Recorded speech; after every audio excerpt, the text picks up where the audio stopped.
ودي أنا سبحان الله حصل بيني وبين النائب العام سابقا اللي هو أدحنوم، كان من الشخصيات اللي في الداخل، وأثار معي فترة من فترات هذا الموضوع، وقال لي لماذا تقبلون الزواج منا ولا تقبلون أن نتزوج منكم؟ نعم.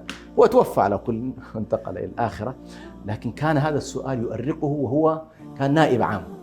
فجاوبته إجابة أنا وقتها على كل، كان معي عدد من الحضور المسلمين وقالوا لي والله نحن هذا السؤال لما سألك أدحنوم شعرنا بصاعقة، ماذا سيقول الوزراء في هذا الموضوع؟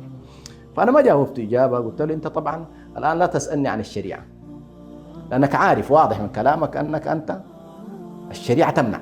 قال لي نعم أعرف.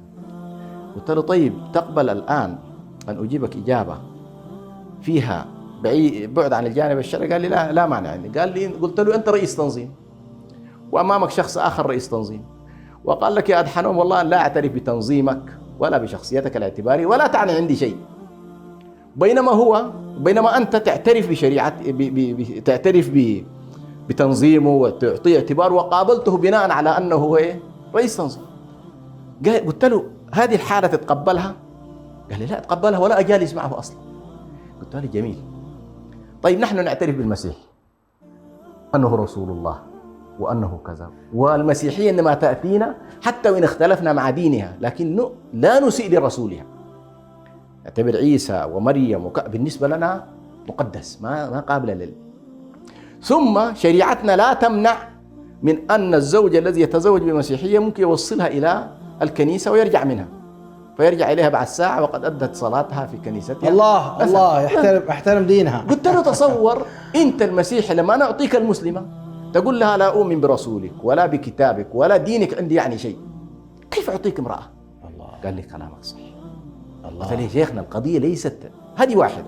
قلت له القضية الثانية، مذاهبكم الثلاثة كلها لا تعترف بالزواج من المسلم، هذه قضية لابد أن ننتبه لها.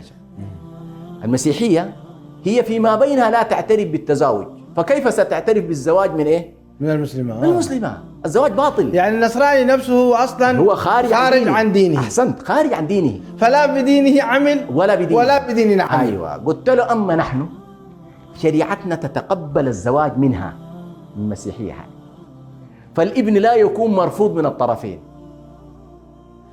لكن لما نعطيك البنت مرفوض منا ومرفوض منكم. وين يروح البنت؟ وين يروح اجتماعيا هذا الولد إلى أين يذهب؟ كلام العقلاء. حتى شيخ إبراهيم.